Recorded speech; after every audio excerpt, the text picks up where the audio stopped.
El vídeo de hoy es un vídeo sobre biología. Concretamente es un vídeo que estoy segura que va a desafiar todo lo que hasta ahora crees saber sobre virus y bacterias.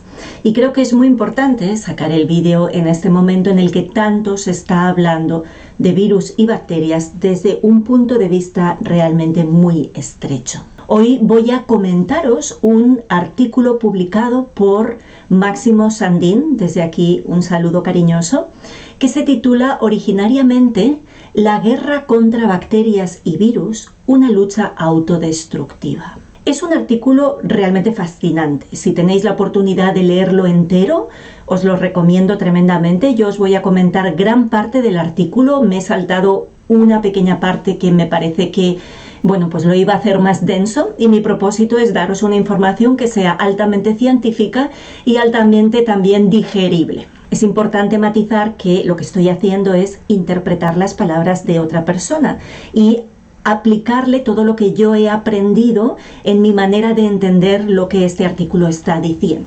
Para poder comprender realmente lo que os quiero contar, necesitamos, como siempre, dar esos pasitos atrás que me permitan comprender dónde estoy y por qué estoy donde estoy.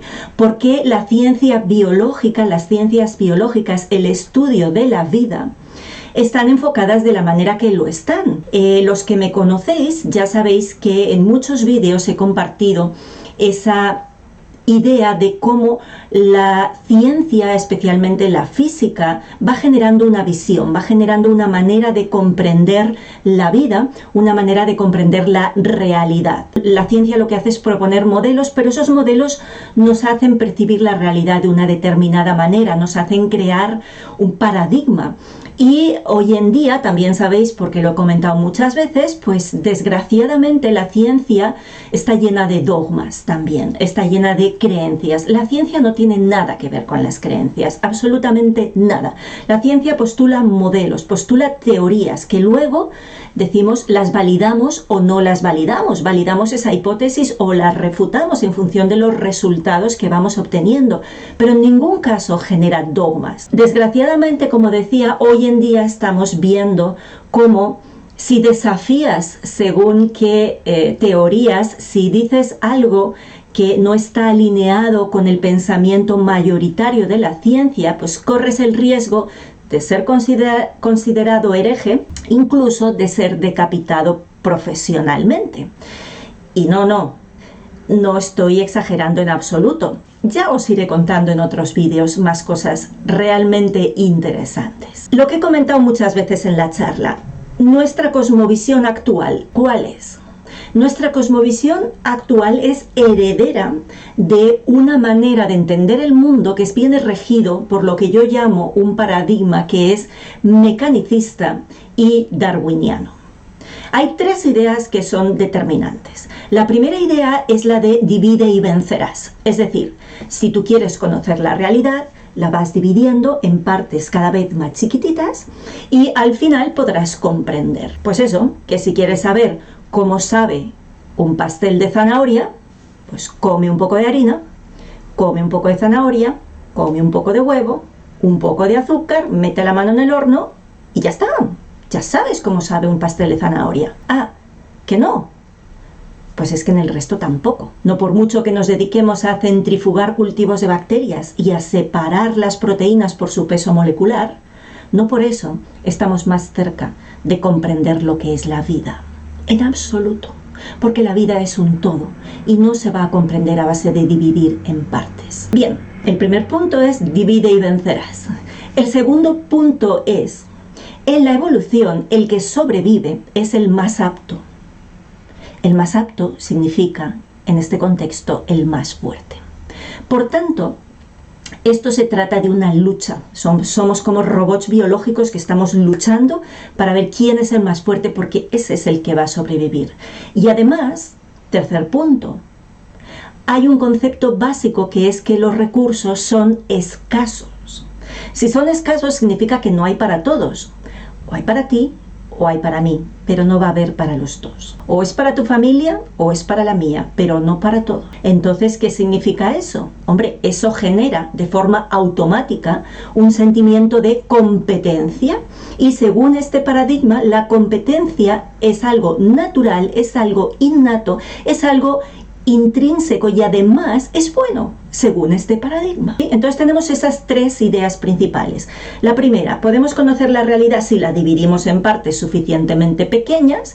Lo segundo es, la evolución al menos es una batalla, y además hay escasez. O sea, que tengo que luchar contra ti, porque o tú o yo no vamos a tener suficiente. Obviamente, bajo este paradigma, que os puede parecer caricaturesco, pero es real tal cual, podéis encontrar muchos otros vídeos que hablan de esto también. Obviamente, bajo este punto de vista, entendemos que la vida, que la naturaleza, que la sociedad son un campo de batalla. Y además, no solo es que tengas la percepción mental, es que las informaciones que nos van llegando son también de que la naturaleza es devastadora. Si es que no paran de ocurrir desastres naturales. Cuando no es una inundación, es un incendio.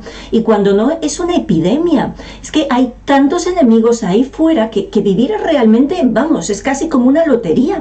Es sobrevivir y es una lucha. La lucha por la supervivencia. ¿No os ha pasado nunca que llames a alguien o que te pongas en contacto con alguien, le preguntas ¿cómo estás? Y te conteste, pues aquí en la lucha?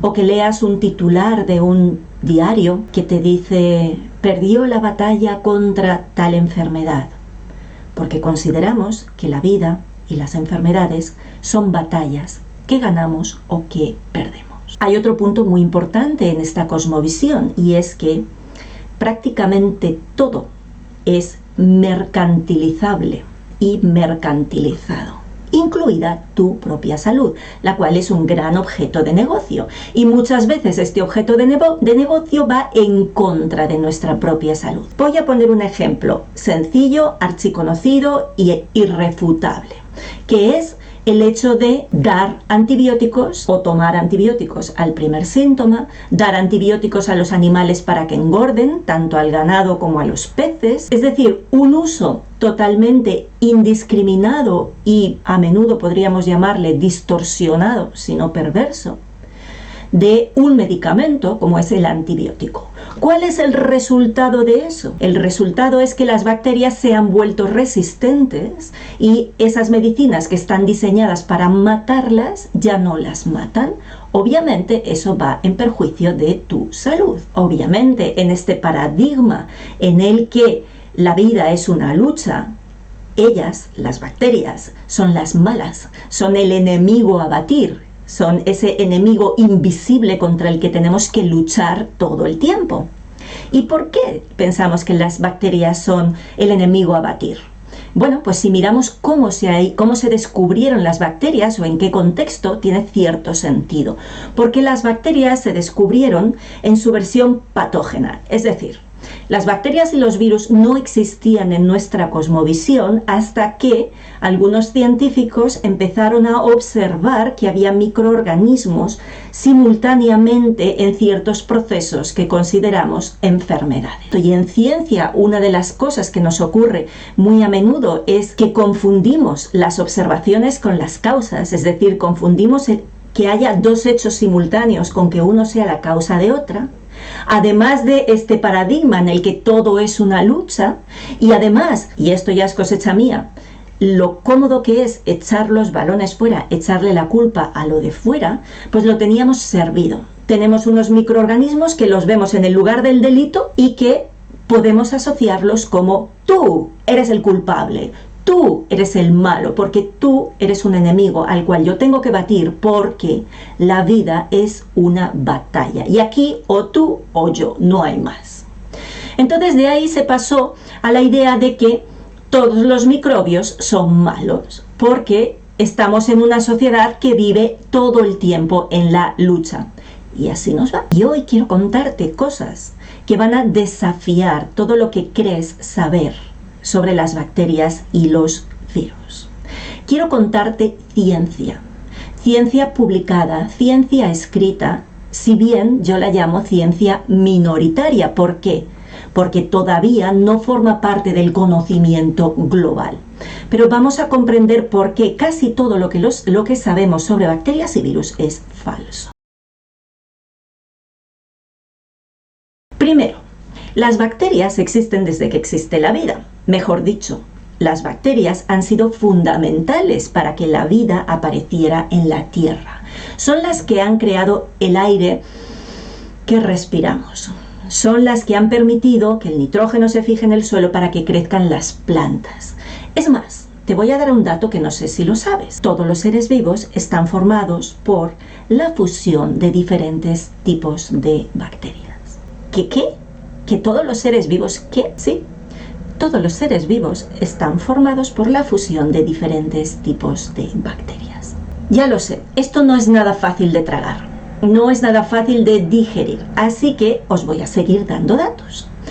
Una de las cosas que a mí más me chocó cuando estaba haciendo mi tesis doctoral, poneros en situación, yo soy ingeniera, hago una tesis doctoral en biomedicina, en el laboratorio de nanobioingeniería, junto con un microbiólogo. O sea que imaginaros lo que me tocó estudiar, muchísimo. Uno de los libros de microbiología con los que empecé a estudiar, allá en el párrafo de la introducción del prólogo, dice que en el cuerpo humano hay 10 veces más bacterias que células. Eso significa que solo el 10% de tus células son humanas. Y el 90% de esto a lo que tú llamas yo son bacterias. Bueno, eso a mí me resultó tremendamente impactante, porque era en número. Volvamos a las bacterias porque luego os voy a decir cosas todavía mucho más impactantes que tengamos muchas bacterias viviendo dentro de nuestra estructura, dentro de nuestras membranas mucosas. Volvamos a las funciones de las bacterias. Las bacterias no contaminan el agua, las bacterias purifican el agua y las bacterias nos ayudan a degradar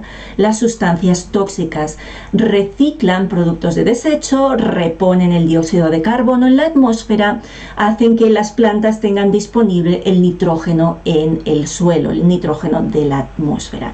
Y sin ellas nuestro planeta sería poco menos que un gran desierto con algunos líquenes y poca cosa más. Así que imagínate cuántas cosas maravillosas e importantísimas hacen las bacterias para la vida. Y alguno debe estar preguntándose, bueno, ¿y qué pasa con las bacterias malas? ¿Qué pasa con las bacterias patógenas? Sí, claro que existen, pero la parte patógena de las bacterias es muy pequeñita en comparación a todo lo que son las poblaciones de bacterias. Sí, es pequeña, pero existe. Pues sí, existe sí y solo sí el funcionamiento natural se altera porque hay una agresión al terreno, al ambiente. Cuando el ambiente, el lugar donde viven esos microorganismos, se vuelve hostil, se degenera, cambia, se destruye, se deteriora, como lo quieras llamar, entonces ellas cambian su comportamiento, empiezan probablemente a reproducirse de forma mucho más rápida. ¿Para qué? Para hacer frente a esa agresión y devolverle la salud a ese terreno. Voy a repetir esta idea porque es muy, muy importante. La vertiente patógena de las bacterias ocurre cuando hay una agresión al medio donde viven. Ya sea porque se intoxica, ya sea porque se estanca, ya sea por lo que sea. Cuando el medio se vuelve hostil es cuando las bacterias cambian su comportamiento, siempre para ayudar a sostener la vida, siempre para ayudar a recuperar el equilibrio perdido. Vamos a recapitular. Las bacterias forman el 90% de las células que tenemos, son fundamentales para la vida, y la minoritaria vertiente patógena, es decir, la causante de las enfermedades, ocurre si y solo si hay un desequilibrio en el entorno, en el ambiente, en el terreno. Y entonces reaccionan para ayudarte a recuperar la normalidad. ¿Y los virus? Bueno, los virus son una cadena de información. Es una cadena de ADN o de ARN, es decir, de código genético envuelto en una burbujita, en una capsulita, normalmente proteica. Un virus como solo es una cadena de información, normalmente se considera no vivo, está entre el límite entre la vida y la no vida porque no puede hacer nada por sí mismo. Un virus por sí mismo es inerte. Un virus no puede hacer nada a no ser que vaya dentro de un huésped, a no ser que entre dentro de otro organismo. Y ahí, como en forma parásita, se aprovecha del mecanismo que tiene este otro organismo y empieza a copiar esa información que tiene, porque básicamente es eso. Por eso yo muchas veces a los virus los llamo los telegramas. Los telegramas en el sentido de que es un trocito de información. Entra en un huésped, entra en otra célula y empieza a cambiar la información de esa célula. Cambia parte de la información. ¿Por qué? Porque empieza a dividirse y empieza a meterse dentro del sistema. Los virus se descubrieron más tarde que las bacterias, básicamente porque son más pequeñitos. Y por supuesto, en el momento en el que se descubrieron, pasan a formar parte de la gran lista del enemigo a batir. Enemigos a eliminar: bacterias, virus. Y es verdad, yo no lo voy a negar, que la reacción de algunos seres vivos ante determinados virus puede ser realmente difícil, puede ser realmente terrible, puede generar eso que llamamos enfermedades en forma muy grave. La pregunta es, ¿puede ser que esto ocurra de forma paralela a lo que he comentado de las bacterias cuando se vuelven patógenas? Antes de entrar ahí, vamos a recordar todas las virtudes de los virus. Vamos a ver algunos datos. De los virus hay muchísimos. Se dice que hay entre 5 a 25 veces más virus que bacterias, lo cual ya es un número bastante impronunciable. Sabemos que los virus, es decir, esos trocitos de información, aparecieron en la Tierra a la vez que las bacterias. Y este es un dato que es fascinante, cuando analizamos las características de las células eucariotas, de las células de plantas y animales, nos damos cuenta de que todas las características que tienen las células o provienen de bacterias o provienen de virus. ¿Sí? Esto es realmente muy importante y mucha gente no lo sabe. La mayoría de personas que han estudiado hasta un cierto nivel pueden entender o recuerdan que las mitocondrias parecen ser bacterias simbióticas dentro de las células, pero aquí estamos yendo mucho más allá. Estamos yendo a entender que las características de estas células o vienen de bacterias o vienen de virus, no vienen de ningún otro lugar. Los virus son muy importantes en el ecosistema tanto del mar como de la tierra, porque son ese sistema de comunicación, por ejemplo, entre las bacterias. Por eso yo les llamo los telegramas. Envían información codificada en forma de gen. Para que te hagas a la idea de qué tan ubicuos y cantidad inmensa de viruses hay por todas partes, en 1 litro de agua de la superficie del mar donde nos bañamos hay, agárrate, un promedio de 10.000 millones de virus diferentes. ¿Y para qué sirven todos estos virus? Obviamente tienen una función biológica. Sabemos que el mar es la base de la vida y de la cadena trófica. El plancton marino es la base de toda la cadena alimentaria. Y en el mar hay plancton y hay bacterias y hay algas y a veces por las condiciones se generan desequilibrios en ese ecosistema. De repente empiezan a sobrecrecer, a crecer en demasiado número una especie determinada, por ejemplo, de bacterias. Y entonces, ¿qué ocurre? Que vienen los virus. ¿Por qué? Porque el terreno se ha desequilibrado, hay un montón de individuos de una especie que están generando un desequilibrio en el sistema. Cuidadito a esto, lo repito. Hay demasiados individuos juntos en el mismo lugar generando un desequilibrio en el ecosistema.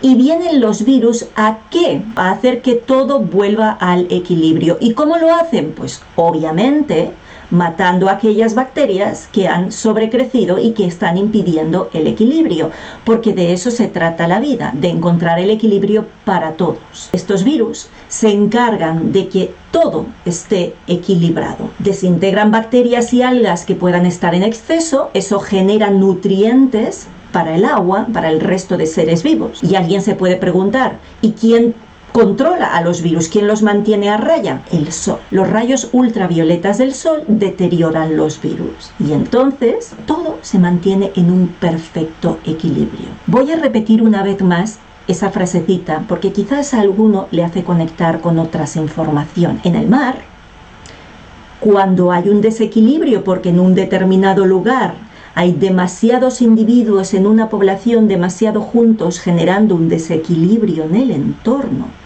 vienen los virus para que todo vuelva a estar equilibrado. Porque la vida se regula a sí misma y el propósito de la vida es la máxima expresión de la vida en todas partes, de todos los tipos de vida. Cuando vemos todos los estudios científicos publicados sobre lo que sabemos de los virus, nos damos cuenta de que los virus son absolutamente fundamentales para la construcción de la vida. Es más, otro dato absolutamente fascinante. La mayor parte del material genético de los genomas de animales y de vegetales está formado por virus endógenos. Esos trozos de información, eso que llamamos virus, a lo que le echamos la culpa de los males del mundo, está dentro de nosotros, es parte de nuestra información esencial. Nuestro genoma de plantas y animales está formado por virus endógenos que se expresan como parte de esos genes. Todo aquello que en su momento alguien tuvo la genial idea, valga el sarcasmo, de llamarlo ADN basura, eso son esos códigos de virus que tenemos dentro del cuerpo. Por cierto, que llamar ADN basura y considerar que el 80 o el 90, no me acuerdo qué porcentaje era del ADN, se considera basura, es uno de los máximos exponentes de la arrogancia científica y de la miopía mental de algunas personas. Esto es mío. Para que veáis qué importantes son, uno de los puntos que siempre ha sido un misterio para la biología es el desarrollo embrionario. Bien, pues sabemos que estas secuencias de virus son las responsables de que se forme la placenta, de que las madres gestantes tengan un sistema inmunológico diferente para precisamente proteger el embrión. Son las responsables del desarrollo embrionario, las secuencias de virus y también las proteínas fundamentales, esos ladrillos básicos que forman nuestras células. De todos los organismos eucariotas, los grandes, las plantas, los animales, si no vienen de bacteria, vienen de virus. Es decir, estamos hechos de eso. Estamos hechos de bacterias y de virus. Entonces, fijaros como aquí no hay nada al azar, no hay errores. No es que de repente yo voy por una calle y en la esquina con la otra calle viene un virus y me asalta. ¿Por qué? ¿Por mala suerte? No. No hay nada que tenga que ver con el azar, no hay nada que tenga que ver con el error. Los virus están ahí, están dentro nuestro, en forma inerte. Y en algún momento la célula los activa y los utiliza. ¿Para qué? Para sostener y mantener la vida. En el genoma humano hay entre 90.000 y 300.000 secuencias derivadas de virus. Son parte de nosotros. Pero sí es verdad, esos virus endógenos se pueden de repente activar y malignizar. ¿Por qué? Como consecuencia de una agresión al ambiente, al terreno. La naturaleza no es un campo de batalla, todo lo contrario, es una red viva, interconectada, donde todo está en equilibrio, donde todo tiene su función y donde cada uno es imprescindible para mantener la vida y poder continuar ese propósito de mantener la vida, toda la vida en todas partes. El tema es que estamos continuamente rompiendo las condiciones naturales por ignorancia, por miopía mental, por ambición, por arrogancia. Y entonces convertimos la vida en una batalla. Y entonces es cuando tenemos la resistencia bacteriana a los antibióticos. Por cierto, que la palabra antibiótico es una de las palabras más horribles que existen, que literalmente significa en contra de la vida. Bien, a estas alturas me imagino que alguno de vosotros está echándose las manos a la cabeza. Bueno, algunos habrán desconectado ya hace rato, otros estaréis echando las manos a la cabeza porque lo que estoy diciendo es herejía, a otros os encajará perfectamente. Me atrevo a decir que aquellos de vosotros que estáis más en contacto con la naturaleza, con los animales, que os gusta salir al monte, esto lo encontraréis más sencillo, lo encontraréis más lógico, porque como es adentro es afuera y como es arriba es abajo. Y otros estaréis preguntando, bueno, ¿y entonces qué pasa con todas las enfermedades que son de origen vírico o que nos han dicho que son de origen vírico? ¿Qué pasa con las hepatitis? ¿Qué pasa con las enfermedades autoinmunes? ¿Qué pasa incluso con el cáncer? La pregunta es, ¿qué es la causa y qué es la consecuencia? ¿Son los microorganismos la causa de la enfermedad o son la enfermedad la causa de los microorganismos? En realidad ya lo he contestado antes. Cuando hay una agresión al terreno, la célula puede activar esos virus. ¿Será que tengo cáncer de cuello de útero porque he tenido virus de papiloma? ¿O será que tengo virus de papiloma porque el tejido del cuello del útero está intoxicado, estancado, agredido, dañado de una determinada manera y las células han puesto en marcha esos mecanismos llamados virus para intentar volver al equilibrio? Fijaros lo que estoy diciendo. Estoy diciendo algo que va absolutamente al revés de lo que nos han explicado todo el tiempo.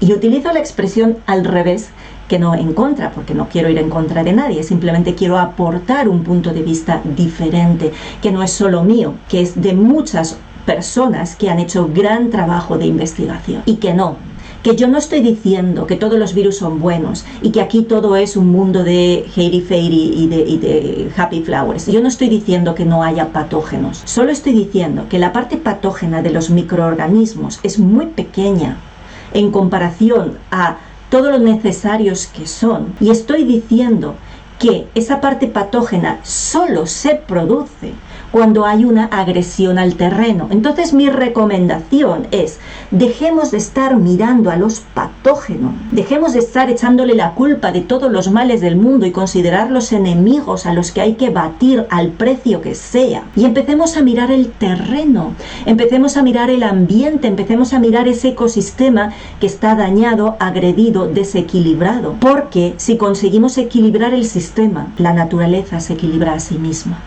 Y esos organismos que hemos considerado patógenos vuelven a recuperar su no patogeneidad. A estas alturas también alguien me podría preguntar, ¿y de dónde vienen esos virus que tienen secuencias mezcladas de cerdos, de aves, de humanos? Por hoy lo voy a dejar aquí porque yo creo que ya es bastante. Así que recuerda, el 90% de tus células son bacterias. Y del otro 10% que tú llamas humanos, todas las características y su genoma o viene de bacterias o viene de virus. Así que es un buen momento para replantearse a qué llamo yo y a qué llamo ellos y a quién quiero eliminar. Tanto bacterias como virus son la clave y la base para la vida. Los virus son como telegramas, trocitos de información a través de los cuales la Tierra se mantiene en equilibrio, y cuando el ambiente es agredido, estos microorganismos cambian su funcionamiento para ayudarnos a recuperar el equilibrio perdido. Eso sí, ¿qué pasa cuando el hombre, por miopía mental, por arrogancia, por ambición, por lo que queráis, crea nuevas secuencias genéticas, crea nuevos virus, recombina genomas, genera secuencias que no solo no son naturales, sino que tampoco sirven al propósito de mantener y equilibrar la vida? ¿Qué pasa cuando diseñamos secuencias para acabar con la vida? Os dejo esta pregunta para que la penséis de tarea. Que tengáis un día maravilloso.